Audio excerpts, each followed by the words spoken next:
se passe au Gabon. Monsieur Ali Bongo, il est où?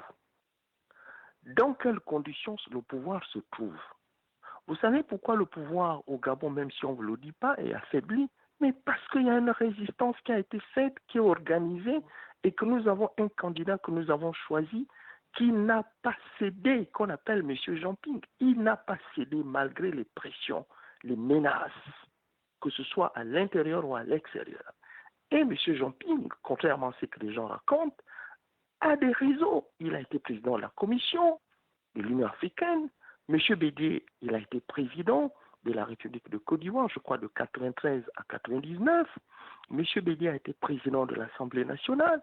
Si vous le comparez avec M. Jean-Ping, Jean-Ping, il a été directeur de cabinet d'Omar Bongo, il a été ministre de l'économie, il a été ministre des Affaires étrangères. Je crois que M. Bédier fut aussi ministre des Affaires étrangères. Donc, sur le plan international, qui ne connaît pas M. Bédier? En fait, cette élection, laissez même les partis de côté. Ce que vous devez faire, puisque apparemment vous êtes dans une coalition qui part de Bédier jusqu'à Guillaume Soro, organisez cette coalition. En fait, M. Bédier, s'il résiste jusqu'au bout, je sais qu'il va résister jusqu'au bout, il obtient le pouvoir. Mais dites-moi un peu, ce pouvoir va appartenir à qui plus tard?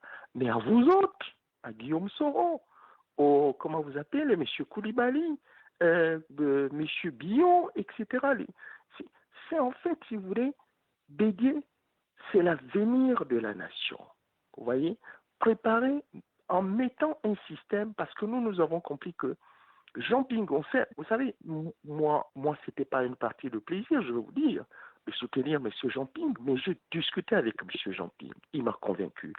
Et l'objectif de la Côte d'Ivoire, et je crois qu'il en est de même pour le Gabon, et nous l'avons réfléchi, nous avons réfléchi dans ce sens, c'est d'élire quelqu'un qui va nous permettre, en Côte d'Ivoire par exemple, vous, de mettre un système politique libre, démocratique, qui va respecter tout ce que vous avez dit sur le plan économique.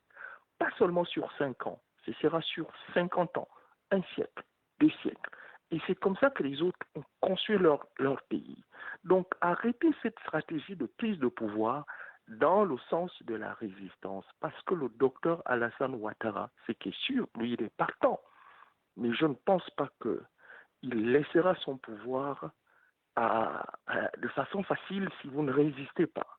Et moi, j'ai bien peur. C'est qu'il faut éviter, puisque la différence entre vous et moi, je termine, entre vous, mon pays et le vôtre, c'est que vous avez connu une guerre civile catastrophique dans tous les domaines.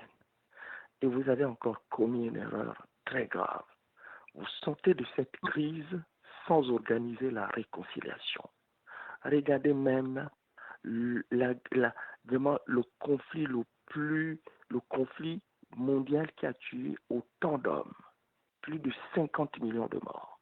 Après ce conflit, les gens se sont retrouvés. Les gens ont organisé un tribunal qu'on appelle le tribunal de Nuremberg. Et les gens se sont dit, plus jamais ça. Et ils se sont réconciliés. France, Allemagne, aujourd'hui, ce sont 2 pays amis, etc. Je peux vous citer des exemples.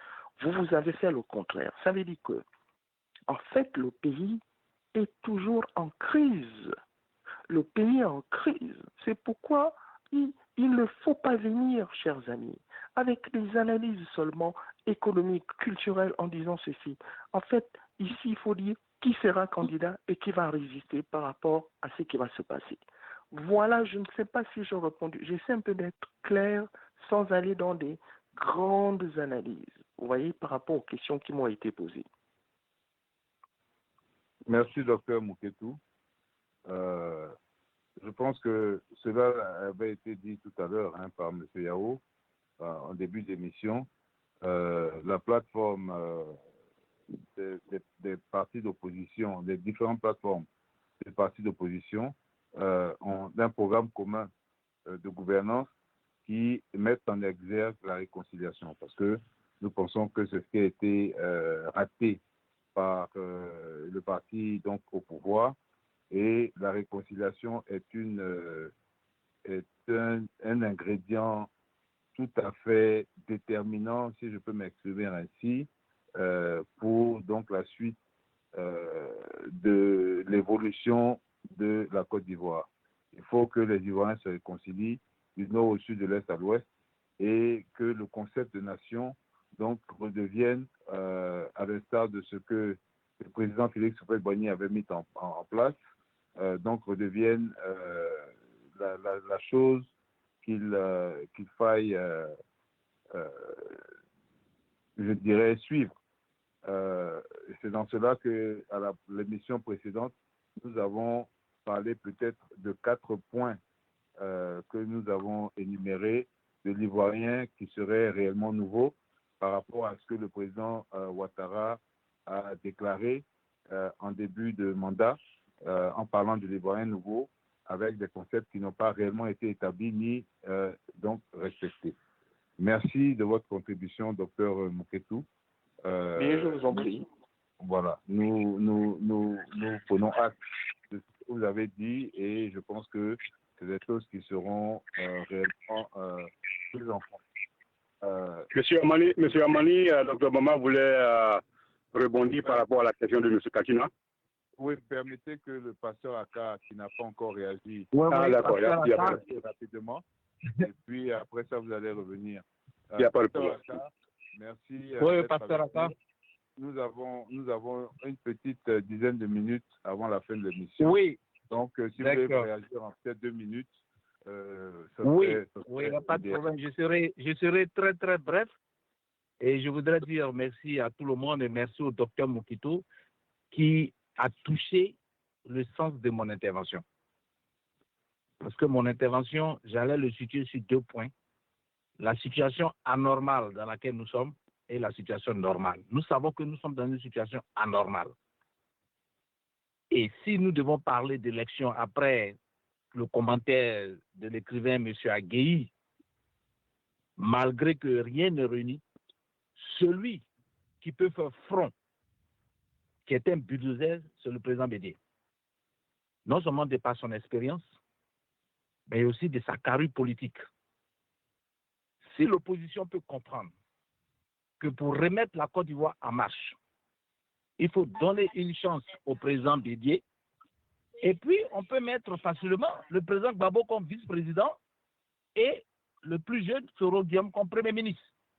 Je pense que ces 3-là pourront remettre la Côte d'Ivoire sur les 5 ans qui viennent en marche, et à partir de là, tout sera en place dans les normes, une politique sera définie, et la nouvelle génération avec Tidiane Thiam, Bion, qui sont des techniciens, ils pourront être autour d'eux, et je crois que la Côte d'Ivoire va vraiment s'en sortir. Mais si nous ne mettons pas cette stratégie en place, et que nous voulons mettre un technocrate, un jeune technocrate intellectuel, mais il sera intimidé par le pouvoir, qui déjà a bouclé par la magouille. Mais le président Bédié, si le RHDP aujourd'hui est au pouvoir, c'est grâce au président Bédié. C'est le président Bédié qui a donné son soutien. Donc, si l'opposition, le FPI, le GPS peut soutenir le EDS pour la circonstance, dans l'état dans lequel la Côte d'Ivoire se trouve, soutenir le président Bédié, ne regardons pas son âge, il a encore ses potentialités. Il pourra se faire entourer des techniciens qui sont sur le terrain. Je crois que ce serait un coup très important, non seulement pour la communauté internationale, mais aussi à l'avantage de la nation ivoirienne. Et il faudrait que l'opposition ne regarde pas leur intérêt personnel, mais regarde l'intérêt actuel de la nation, parce que le président Bédié, qu'est-ce qu'il a gagné aujourd'hui avec l'âge qu'il a? Tout est parti de son coup d'État. Je pense qu'il a assez les moyens qu'il faut pour terminer et bien finir l'héritage que le président Oufoli a donné, parce qu'il ne commettra pas d'erreur. Et je crois que c'est une analyse profonde qu'a fait le docteur Mouketou, et c'était dans mon esprit, face au type de candidat que nous voulons avoir dans la situation anormale dans laquelle nous sommes, où rien n'est réuni, commission électorale, liste électorale, découpage, tout ça. Nous allons faire nos cas dentés, mais dans ce combat-là, mettons le président Bédié devant. Et je crois que si le président Alassane est en train de tout changer, c'est parce qu'il a peur du président Bédié. Sinon, tout le reste là, il n'a pas peur d'eux. Voilà, je vous remercie. Merci beaucoup, pasteur Aka. Très, très belle intervention. Je pense que Nous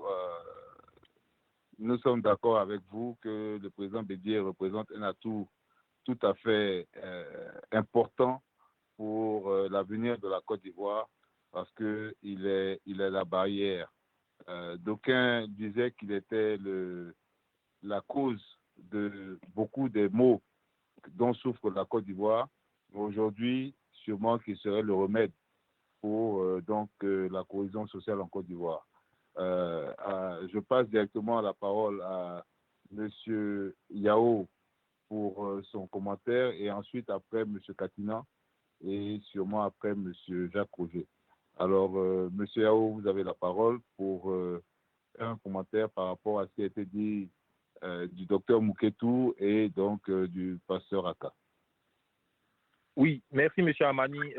Voilà, j'apprécie les interventions qui ont été faites et nous avons pris note. Je pense qu'il y a docteur Bamba qui voulait réagir, je pense, pour répondre à M. Oui, c'est vrai. Voilà. C'est vrai. Oui, autant pour moi. Docteur Bamba. Non, il n'y a pas le problème. Il n'y a pas le problème. Il ne faut pas t'inquiéter, je vais être très rapide. Concernant la question de M. Katina, le président Bédié et autres, surtout le président Bédié, il y a des limites. Mais après aussi, je vais parler des forces. La limite, c'est durant les campagnes, avec son âge, bien entendu l'âge aussi, et ensuite les débats. Durant les débats, quand on est âgé comme ça, les débats, souvent, on peut tâtonner. Bon, voilà. Maintenant, les forces, un ex-président, carnet d'adresse, n'est-ce pas, le pacifisme du PDC-RDA, le fait qu'il soit vraiment très sage, la machine PDCI-RDA, la conservation, tout ça sont des atouts. La cohésion nationale, il peut le faire. Et avec son fils, le Prince Guillaume, il y a déjà un accord entre eux. Et voilà. Comparativement, n'est-ce pas, à son fils, je vais très rapidement dire ceci, n'est-ce pas, qu'il ne faut pas aussi négliger son fils à côté, qui a une machine redoutable. Et cette machine-là, d'ailleurs, relativement au RHTP, environ 60 à 75%, n'est-ce pas, de ceux qui vont s'inscrire au GPS, n'est-ce pas, sont du RHTP. Et ensuite, le monsieur est un panafricaniste hors pair. Il parle du Prince Guillaume, multidimensionnel et multisectoriel, s'il vous plaît. Un panafricaniste pluraliste. Et il faut aussi dire, n'est-ce pas, que le GPS est transversal. Pratiquement toutes les ethnies, n'est-ce pas, de Côte d'Ivoire se reconnaissent en ce mouvement-là. Il vient de naître il y a seulement que 8 mois. Ensuite, il est du Nord. Il est le beau des hommes de l'Ouest, des BT, de nos frères BT. Donc voilà encore un signe de cohésion, n'est-ce pas, de réconciliation. Voilà, et donc essentiellement, il faut dire que d'un côté, le PDC, il y a des atouts, mais aussi au niveau du GPS, il y a d'énormes atouts aussi qu'il ne faut pas négliger. Je termine avec ceci, une note, n'est-ce pas, de panafricanisme politique, et un peu contrecarrer le président Obama. Il disait que, n'est-ce pas, l'Afrique n'a pas besoin d'hommes forts, mais plutôt d'institutions fortes. Je l'ai paraphrasé. Je ne suis pas d'accord.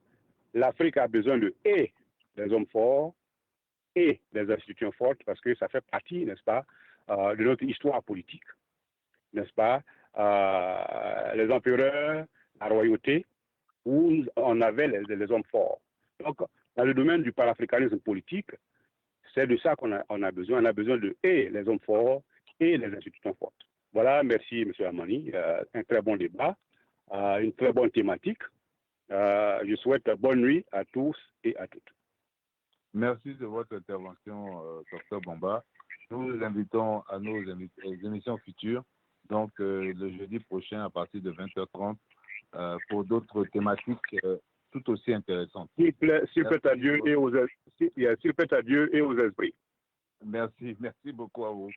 En tout cas, Monsieur Yao, vous avez directement la parole. Nous avons quelques petites minutes avant la fin de l'émission.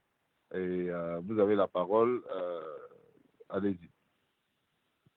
Voilà, merci, M. Amani. Ce fut, j'allais dire, 2h30 de délices, voilà, parce que nous avons beaucoup appris des auditeurs, nous avons beaucoup appris de vous. Alors, merci et félicitations donc de nous avoir invités donc, comme panélistes à cette émission, à ce thème qui était très intéressant, pendant lequel on a pu parler un peu des potentialités, des forces, des faiblesses donc de l'opposition et du parti au pouvoir, que ce soit en tant que valeur intrinsèque donc des potentiels candidats, mais aussi les atouts donc des groupements politiques et des partis politiques donc dont ils sont issus pour ceux qui sont donc voilà de partis politiques et même pour les indépendants. Malheureusement on n'a pas eu de cas d'indépendants en Côte d'Ivoire à aborder. Donc, comme je disais, nous avons beaucoup appris, nous avons retenu que ce dont la Côte d'Ivoire a besoin, c'est véritablement de retrouver son unité et sa dynamique économique. Donc, pour cela, il a été proposé par certains de faire front et par d'autres donc d'utiliser une voie un peu plus soft. Voilà, parce qu'il faudrait que la Côte d'Ivoire, après les élections 2020, donc maintienne son unité. Et beaucoup parmi donc les intervenants, et c'est un avis que nous partageons, donc mise beaucoup sur le PDCI RDA et notamment sur les forces donc de notre président, notre très cher président. Voilà, sur ces forces. Et bon, écoutez, nous sommes ravis pour ces avis. Nous sommes ravis même pour tous les autres avis que nous ne partageons pas. Mais ce fut un très bon débat. Et merci à tous les auditeurs. Merci à Jacques Roger. Merci à M. Catinan. Et bonne soirée à tous. Rendez-vous la semaine prochaine donc pour un autre débat avec Armand Amani sur Regard 2050. Merci bien. Que Dieu veille sur chacun de nous. Merci, M. Yao. Merci pour votre intervention. Merci pour vos propos tout à fait pertinents et vous êtes absolument un atout pour cette émission et nous ne pouvons le faire sans vous. Nous ne pouvons la faire plutôt sans vous. Alors, M. Katina, vous avez la parole pour un mot de fin. Allez-y. Merci, M. Amani. J'aimerais vous dire merci pour le thème que vous avez choisi, qui est un thème très intéressant. Et je pense qu'en principe, les responsables politiques, les responsables des